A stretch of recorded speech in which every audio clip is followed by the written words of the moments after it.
আমরা বলি আমিন। আমি যেই সোয়াবের বিষয় নিয়ে গত জুম্মাতে কথা বলছিলাম, একটা নেকির অনেক দাম, অনেক মূল্য। দেখুন, শুকরিয়া আদায় না করলে কি হয়? আমরা বসে বসে কত মন্তব্য করি, কত কথা বলি। আশরাফ থানভী অনেক লেখা লিখছেন, অনেক অনেক লিখছেন। একজন লোক চিন্তা করছে, আমি একজন জুতা পায়ে দিব, জুতা, আমার স্যান্ডেল কেনার মতো কোনো শক্তি নাই, খালি পায়ে হাঁটছে সে। একটা গাছের নিচে বসে খুব চিন্তা করছে, মর্মাহত, আমার মতো অসহায়, আমার মতো অভাবী, আমার মতো মনে হয় আর কেউ নাই। আমরা অনেক সময় বিপদে পড়লে কিন্তু নানান চিন্তা মাথার মধ্যে আসে। সেই সময় ইবলিস আপনাকে ধোঁকা দেয় আর বলে, এত নামাজ পড়লি, এত ইবাদত করলি, এত সততা নিয়ে চললি, আজকে এই বিপদ থেকে রক্ষা করার জন্য তো কেউ আসলো না, তোর আল্লাহ কোথায়? শয়তান এগুলা ধোঁকা দেয়। লোকটি বসে বসে চিন্তা করতেছেন, আমার একটি স্যান্ডেল কেনার মতো কোনো অর্থ নাই, আল্লাহ ইচ্ছা করলে আমাকে একটা স্যান্ডেল কেনার ব্যবস্থা করে দিতে পারতেন। এই অবস্থায় জীবন যাপন করছি, কতদিন চলবো আমি? এই চিন্তা করতে করতে গাছের নিচে বসে আছেন ব্যক্তি। হঠাৎ করে আরেকজন লোক ওই দিক দিয়ে আসতেছেন।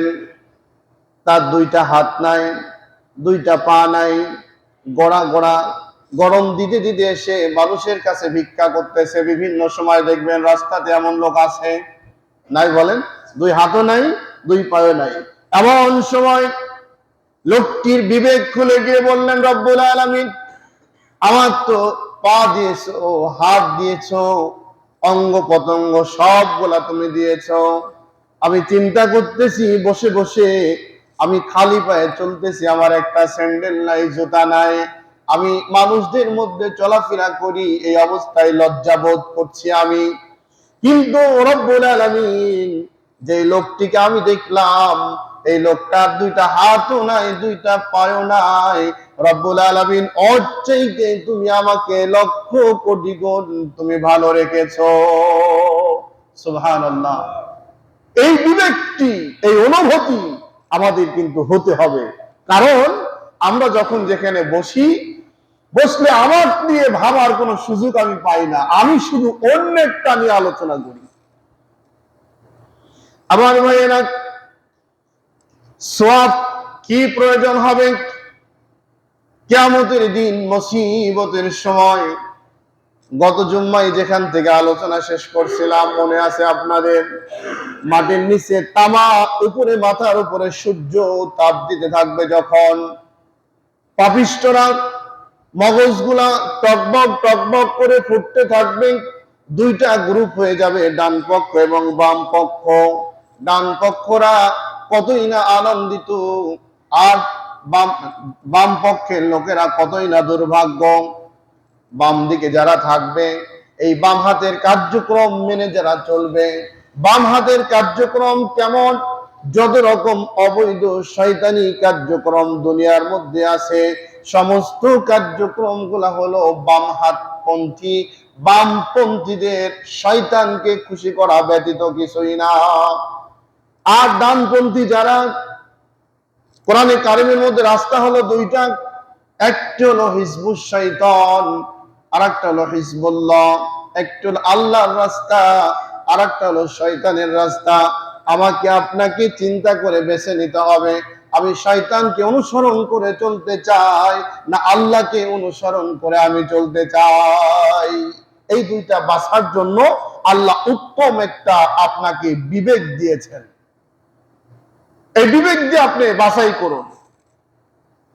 আল্লাহ রাব্বুল আলামিন সূরা রহমানের মধ্যে বলেন, কোরআনে কারীম দিয়ে আল্লাহ আমাদের বোঝাচ্ছেন, ওয়াকিমুল ওয়াজনা বিল কিসতি ওয়ালা তুখসিরুল মিজান।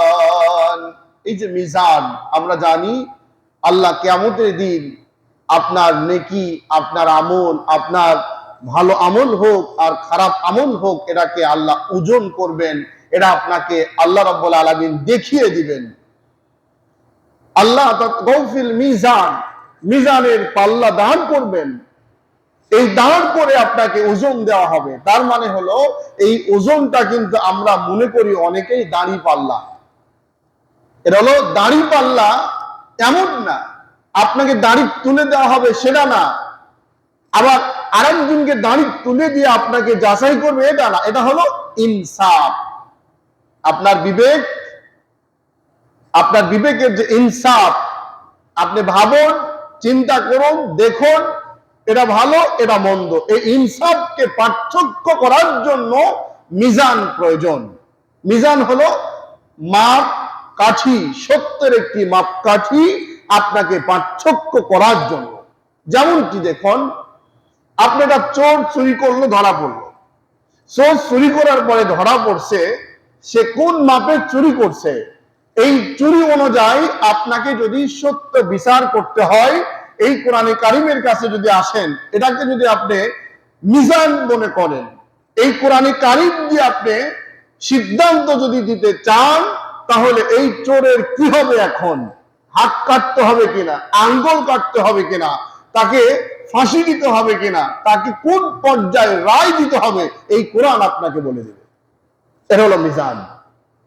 তাহলে আমরা আমল যেগুলা করছি, আমার জীবন চলার সময় আমি যেগুলা করছি, আমার জীবন চলার সময় যেই কার্যক্রমগুলো আমি করে যাচ্ছি, এই মিজানের পাল্লায় গিয়ে আপনাকে প্রমাণ করতে হবে এবং আল্লাহ প্রমাণ দিয়ে দিবেন সত্যিকারেই আপনার জীবনটা ভালো ছিল না মন্দ ছিল। আল্লাহ রাব্বুল আলামিন সেই কারণে দুনিয়ার মধ্যে চলাকালীন আমাকে আপনাকে আল্লাহ বলছেন, ইহদিনাস সিরাতাল মুস্তাকিম। বান্দারে, আমি কোরআনে কারিমের একটি পথ দিয়েছি তোমাকে। এই পথটা হলো সোজা, একদম সোজা সরল পথ। এই পথ দিয়ে যদি তুমি চলতে চাও, এই পথ দিয়েই, এই পথের মাথায় আমি রব্বুল আলামিন অপেক্ষায় বসে আছি। এই পথটি হলো সরল সোজা পথ, একমাত্র আল্লাহকে পাওয়ার জন্য, আল্লাহর জান্নাতে যাওয়ার জন্য, আল্লাহর ফয়সালা আপনাকে গ্রহণ করার জন্য কি কি কাজ করতে হবে এই দুনিয়া থাকাকালীন আপনাকে আল্লাহ দেখিয়ে দিয়েছেন। আল্লাহ রাব্বুল আলামিন বললেন, ইহদিনাস সিরাতাল মুস্তাকিম। এই পথটির অপর নাম হলো আল কোরআন, কোরআনে কারীম।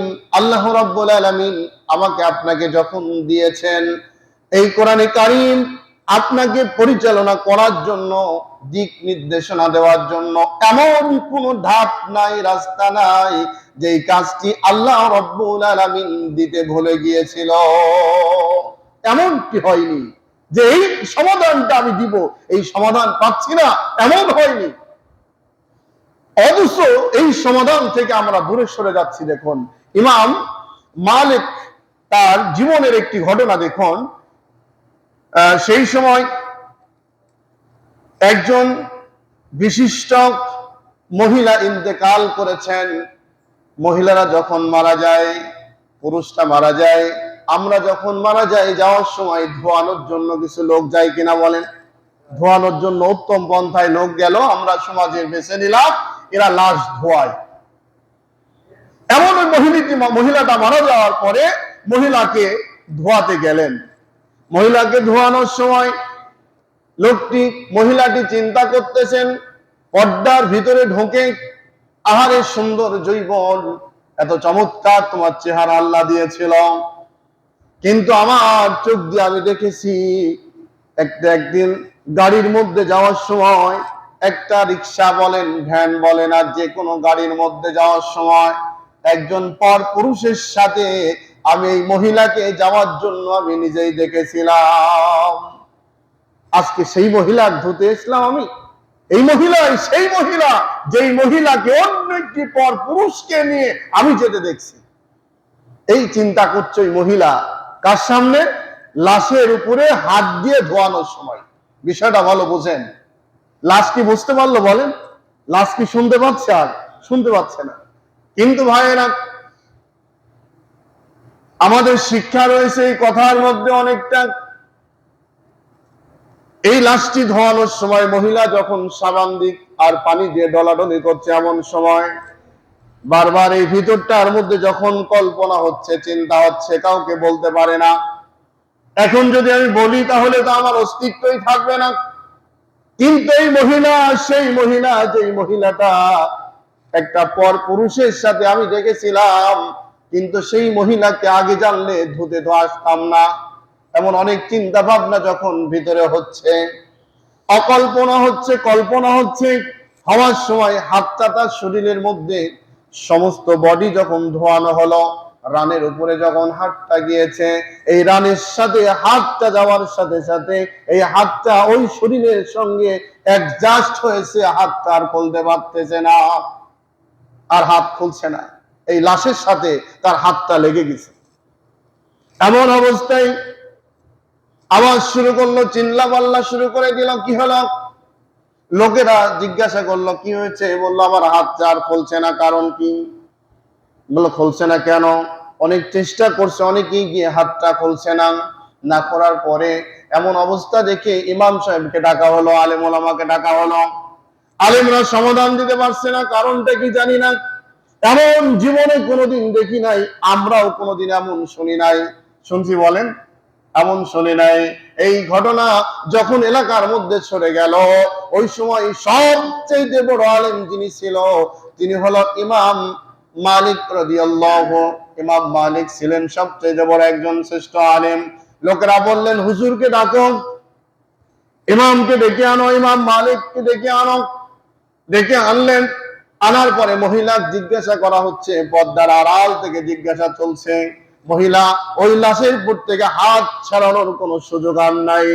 এবার বললেন তুমি বলো কি চিন্তা করেছ, তোমার লাইফের আমলগুলা বলো।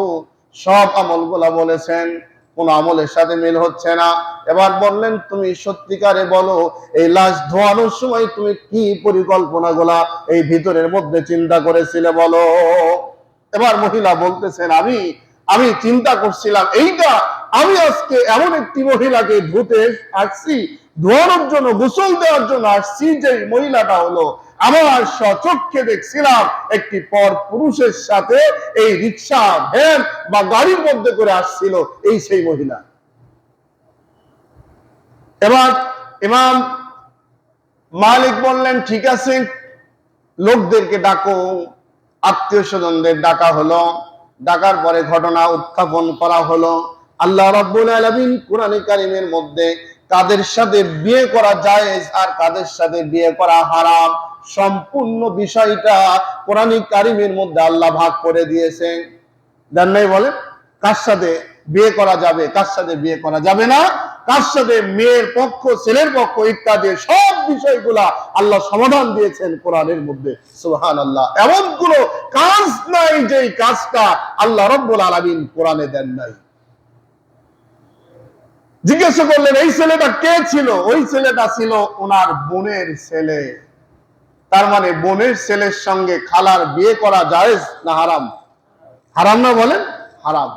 মার সাথে ছেলের বিয়ে করা কি জায়েজ? হারাম। খালার সাথেও বোনের ছেলের বিয়ে করা হলো হারাম। একটি কাজে যখন যাচ্ছিল, আসছিল, আসার সময় ওই ছেলের সঙ্গে নিয়ে তারা বাড়ি পর্যন্ত আসছে নিরাপত্তা দেওয়ার জন্য। এই মন্তব্য করছিলেন তিনি। এমন মন্তব্য আমাদের মধ্যে 24 ঘন্টা আছে না নাই? বলেন। যে মন্তব্যের কোন রাস্তা নাই, সিদ্ধান্ত নাই, আমরা বসলেই এর সমালোচনা, ওর সমালোচনা, এর বিরোধিতা, ওর গীবত, কত মন্তব্য যে করি আমরা ভাবাই যায় না। আছে না নাই? বলেন। এইগুলা করা সম্পূর্ণ হলো নিষেধ। এই মহিলা অবস্থায় হাত ছাড়ানোর কোনো সুযোগ হচ্ছে না। এবার সিদ্ধান্ত দিলেন, ইমাম সাহেব সিদ্ধান্ত দিচ্ছেন। জামানার শ্রেষ্ঠ আলেম, জামানার শ্রেষ্ঠ একজন ইমাম, তিনি সিদ্ধান্ত দিলেন। এই সিদ্ধান্ত নেওয়ার কারণে, অপব্যাখ্যা করার কারণে, এই মিথ্যা অপবাদটি তার উপরে দেওয়ার কারণে তার জীবন দশায় দুনিয়ায় থেকে দাফন কাফন করার পূর্ব মুহূর্তেই এখন এই মহিলার হাত ছাড়ার জন্য এই মহিলাকে 80 বেত আঘাত করতে হবে।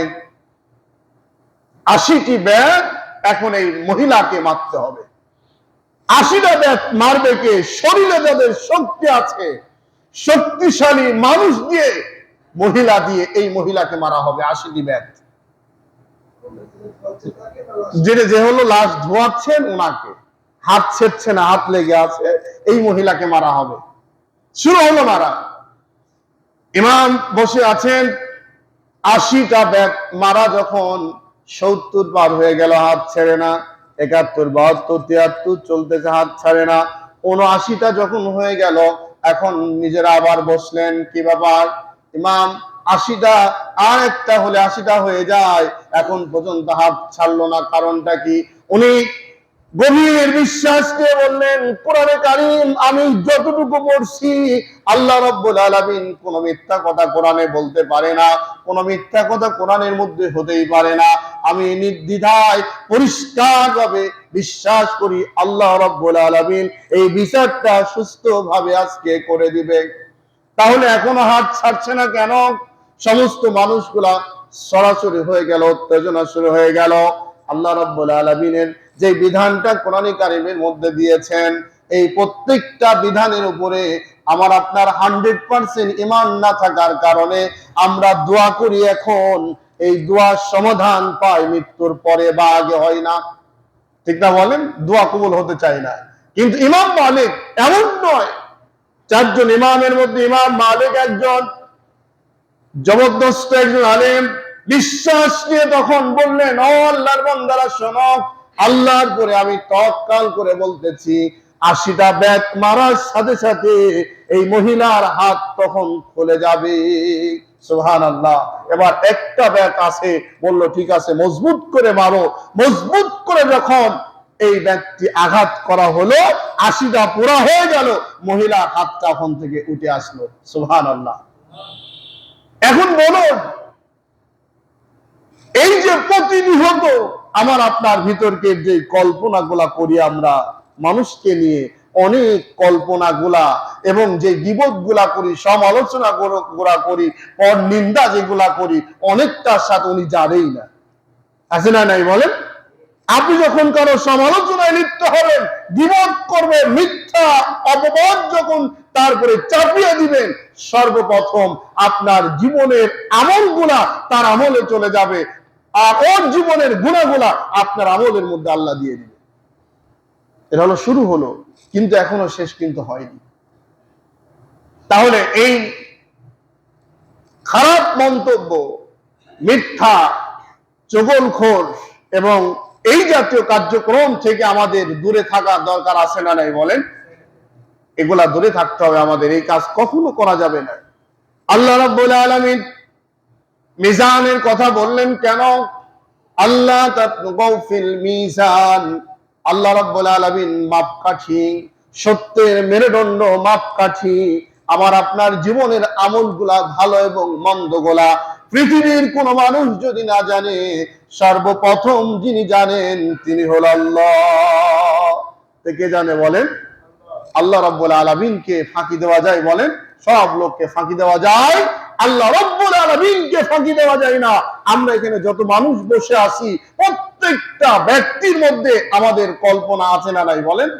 কিন্তু আমরা কেউ কি বলতে পারবো ইনি কি বললেন, ইনি কি বললেন? আমরা কেউ বলতে পারবো না, কিন্তু যিনি বলতে পারবেন তিনি হলো আল্লাহ। আল্লাহর বিচার যখন শুরু করবেন, আল্লাহ যখন কাঠগড়ায় আমাকে আপনাকে হাজির করবেন, আমাদের দুনিয়ায় যখন কাঠগড়ায় দাঁড়ানো হয়, কোর্টে দাঁড়ানোর সময় আমাদেরকেও কিন্তু বলা হয়, যাহা বলিব সত্য বলিব, সত্য বলিয়া মিথ্যা বলিব না। এই বাক্যটা বলা হয় না বলেন? কিন্তু যেই কাঠগড়ায় দাঁড়ালো, যেই উকিল আপনাকে নিয়ে জেরা করবে, এই উকিল কি সত্যর উপরে প্রতিষ্ঠিত আছে বলেন? উনি আগে মাল খেয়েছেন, টাকা পয়সা খেয়েছেন। উনি যে বিচারটি করা দরকার, যে সিদ্ধান্ত আসা দরকার, সেই সিদ্ধান্ত আগেই তেজমারা শেষ। উনি আগে টাকা খেয়ে বসে আছেন, এখন কাঠগড়ায় দাঁড়িয়ে আপনাকে বলা হলো যাহা বলিব সত্য বলিব, সত্য বলিয়া মিথ্যা বলিব না। আপনি তো সত্যের মিথ্যার উপরেই কাঠগড়ায় দাঁড়িয়েছেন। এই জায়গায় দাঁড়ানোর পরে যে বিচারটি হলো, সেই বিচারের রায় যিনি দিলেন উনি কিন্তু বৈধ লোক নয়। কারণ এই কাঠগড়ায় রায় যদি দিতে হয়, একমাত্র পৃথিবীর মধ্যে সঠিক সিদ্ধান্ত দিতে পারে আল্লাহ রাব্বুল আলামিন বললেন আল কোরআন। ইহদিনাস সিরাতাল মুস্তাকিম, এই সঠিক সোজা পথে আপনাকে পরিচালনা করতে পারেই হলো এই কোরআন। আচ্ছা দেখুন, এই কোরআন যেহেতু সঠিক সিদ্ধান্ত দিতে পারে, পৃথিবীর মধ্যে সবচেয়ে দামি যে কিতাব, সেই কিতাবের নাম কি? সবাই বলে। পৃথিবীর মধ্যে সবচেয়ে দামি কিতাব যেটি, সেটা হলো কোরআন। এর মধ্যে কোনো সন্দেহ আছে? বলেন। কোনো সন্দেহ না। এখন বলুন, পৃথিবীর মধ্যে সবচাইতে বঞ্চিত মানুষ যারা, সবচাইতে বেশি বঞ্চিত যারা, তারা হলো কোন কিতাব না পড়া ব্যক্তি? বলেন। কোরআন না পড়া ব্যক্তি। কেন হলো কোরআন না পড়া ব্যক্তি? কেন হলো? কারণ পৃথিবীর শ্রেষ্ঠ কিতাব হলো কোরআন। আমাকে আপনাকে যখন পৃথিবীতে আল্লাহ পাঠালেন, পাঠানোর সময় আমি আপনি যখন পৃথিবীতে আসছি, আসার সময় আমরা কিন্তু বুঝি আর না বুঝি, সে নামাজ পড়ুক আর না পড়ুক, যখন বাচ্চা হলো তখন ইমাম সাহেব হোক বা বংশের আত্মীয় স্বজন যে কেউ হোক না কেন, উনি বললেন ডেকে কানে আগে আজান শোনাও। কি বলেন? আগে আজান শোনাও। যে আজান শোনানো হলো, এই আজানটা কি দুনিয়ার কোন মানুষের বানানো? বলেন। শ্রেষ্ঠ আমি বললাম আল্লাহ রাব্বুল আলামিন শ্রেষ্ঠ, আল্লাহ ব্যতীত আর পৃথিবীতে কেউ নেই। আল্লাহ বড়, আল্লাহ বড়, আল্লাহর বড়ত্ব ওই শিশু বাচ্চার কানের মধ্যে ঢুকানো হলো। ঠিক না বলেন? আচ্ছা বলেন তো, এই বাচ্চা আল্লাহর বড়ত্ব নিয়ে পৃথিবীতে আসলো, আসার পরে এখন এই বাচ্চা কি আর শয়তানের রাস্তায় চলা সম্ভব? শয়তানের রাস্তায় চলতে পারে? বলেন। শয়তানের রাস্তায় চলতে পারে না যদি এই বাক্যের উপরে আমল যদি থাকতো পরিবারের। এখন বলুন, সারা জীবন নামাজ পড়েনি, মৃত্যুর সাথে সাথেই জানাজা দেওয়া দরকার আছে না নাই? বলেন। আছে না? বলেন। নামাজ নাই, ইসলাম নাই, কিচ্ছু নাই, তারপরেও আপনি একজন ইমাম, সমস্ত ইমামরা যদি জানাজা না করে, ওই এলাকার যিনি একজন মুসল্লি, উনি বলবে জানাজা বাদে নামাজ পড়ানো যায় না। আর যদি নির্বাচনের সময় হয়, তাহলে তো জানাজায় লোকের অভাব হবে না। এখন যদি কেউ মারা যায়, নেতার কিন্তু অভাব নাই। সে নেতা যেই দলেরই হোক না কেন, আগে গিয়ে দাঁড়িয়ে মনে করবে লোকটি খুব ভালোই ছিল, এই লোকটা আসলে তো অনেক এই সেই নানান কিছু কাজ কাম করে। কেউ কোন জানাজায় গিয়ে, আমি বিশ্বাস করি এতটুকু, যদি মিথ্যা আপনারা না বলে থাকেন, কোন জানাজায় দাঁড়িয়ে কোন একজন নেতা আপনার জীবন দশায় এমন বক্তব্য দিতে পারে নাই, দেয় নাই যে এই লোকটি কোনদিন নামাজ পড়ে নাই, আজকে তার জানাজা আমরা করব না। শুনেছেন এরকম কোন বক্তব্য? শুনেছেন? যদি এইটা বলতো তাহলে কোরআনের পক্ষে কাজ হতো। আর নেতার জানাই ওই ইমামকে কথা বলার সুযোগ থাকে না, কারণ নির্বাচনের মুহূর্তে এখন কথা বলতে হবে, লোকটি খুব ভালো ছিল, এই সেই নানান কথাবার্তা বলে আপনি তাকে দাফন করে আসলেন। কোথায় দাফন করলেন? কবরে পাঠালেন। বিসমিল্লাহি আলা মিল্লাতি রাসূলিল্লাহ জায়গায়। ওখানে কি দালালি করার সুযোগ আছে? আর ভাই বলেন। শুরু হলো আল্লাহ বলে, শেষ দিলেন আল্লাহর নাম বলে। কারণ আমাদের শেষ নামাজের তাকবীরটা হলো আল্লাহু আকবার। আল্লাহর বড়ত্ব আওয়াজ দিয়ে আমরা বিদায় দিলাম জানাজার নামাজের মাধ্যমে। এখন বলুন, শুরু এবং শেষ হলো আল্লাহর বড়ত্ব দিয়ে। মাঝখানে কি কোরআন শিক্ষা করছিল? বলেন। কথা বলেন। এখন মনে করুন এই জায়গায় একটু আমাদের গায়ে বাঁধতেই পারে, সেটা হলো আমরা যারা নামাজ পড়ি, অধিকাংশ লোকদের মধ্যে কোরআনটা কি বুঝে পড়ি না না বুঝে পড়ি?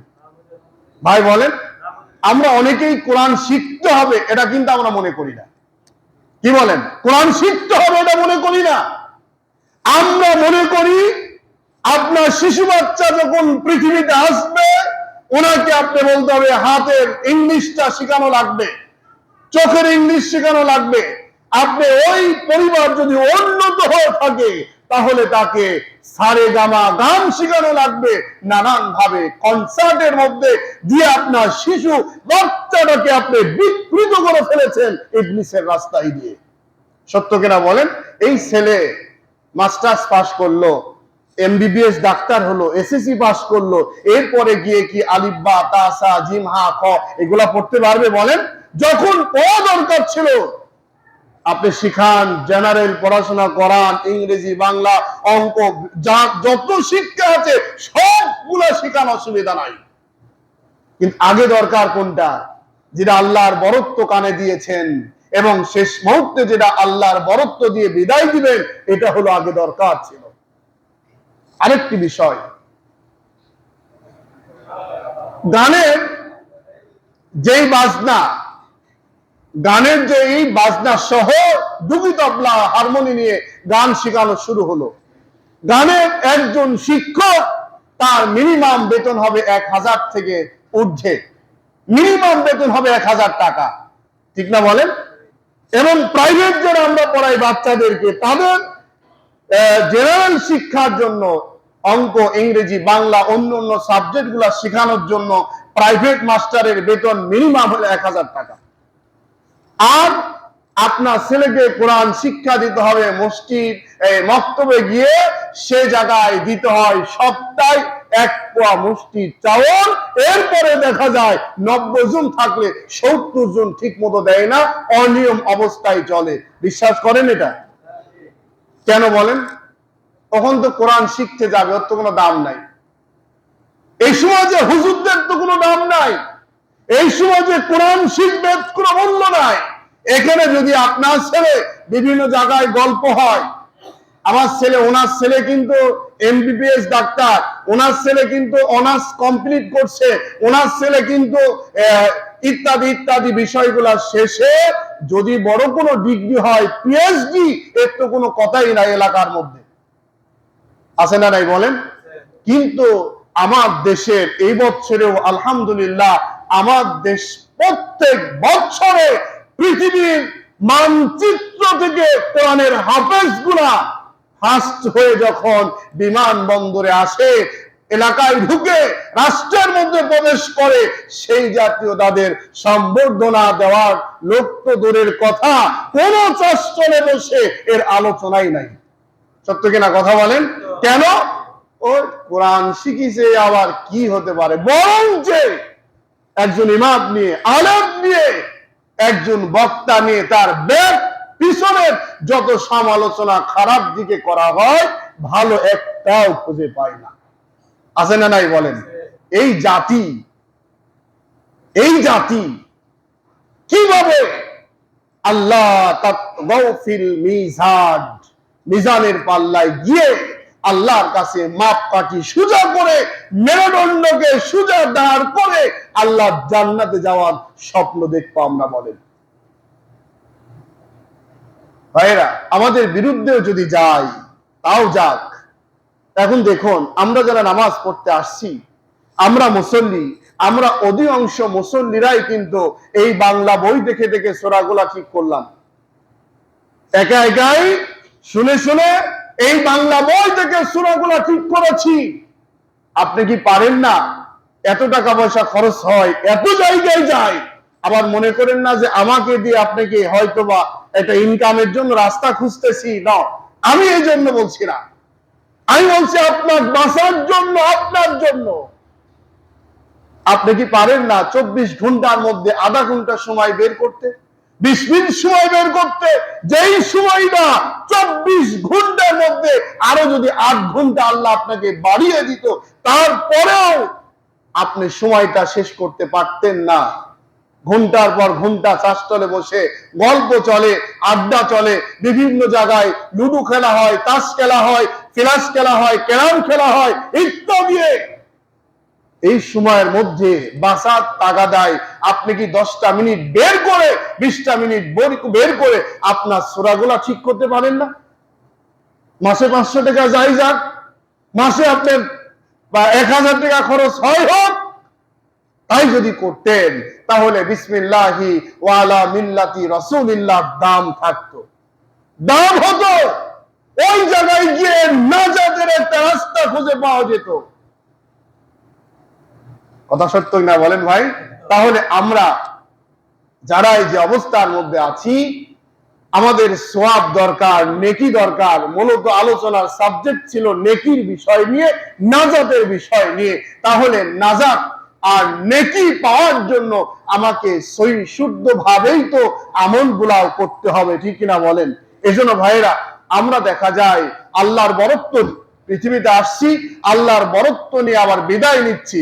মাঝখানে গিয়ে আমাকে আল্লাহ রাব্বুল আলামিনের রাস্তা থেকে দূর করে নিয়ে যাচ্ছে কেন?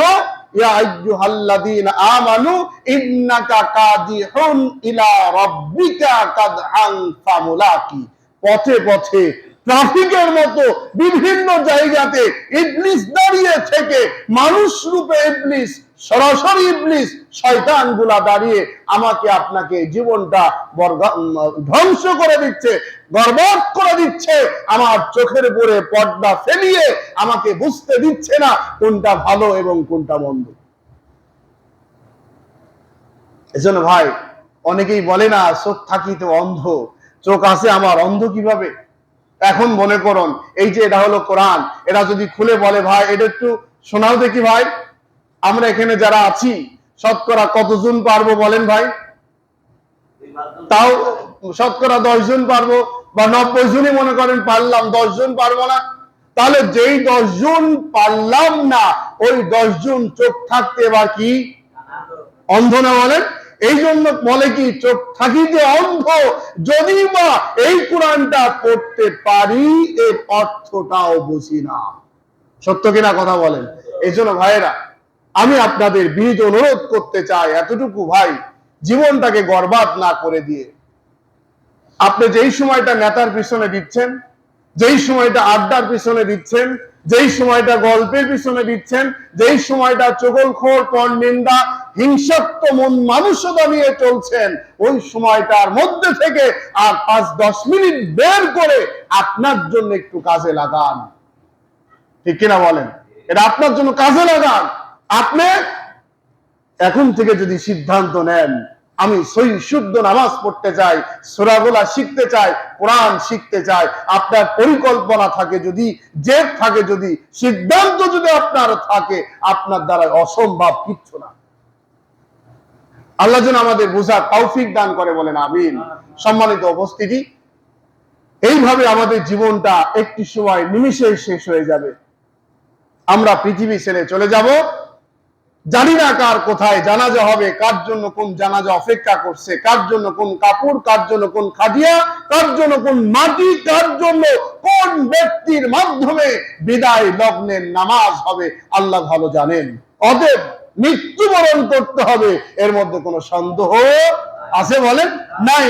ঠিক তেমন ইহদিনাস সিরাতাল মুস্তাকিম, আপনাকে মৃত্যু যেমন সত্য, আপনাকে সোজা সঠিক পথ অবলম্বন করতে হবে আল্লাহ পাওয়ার জন্য, এটাও তেমন সত্য।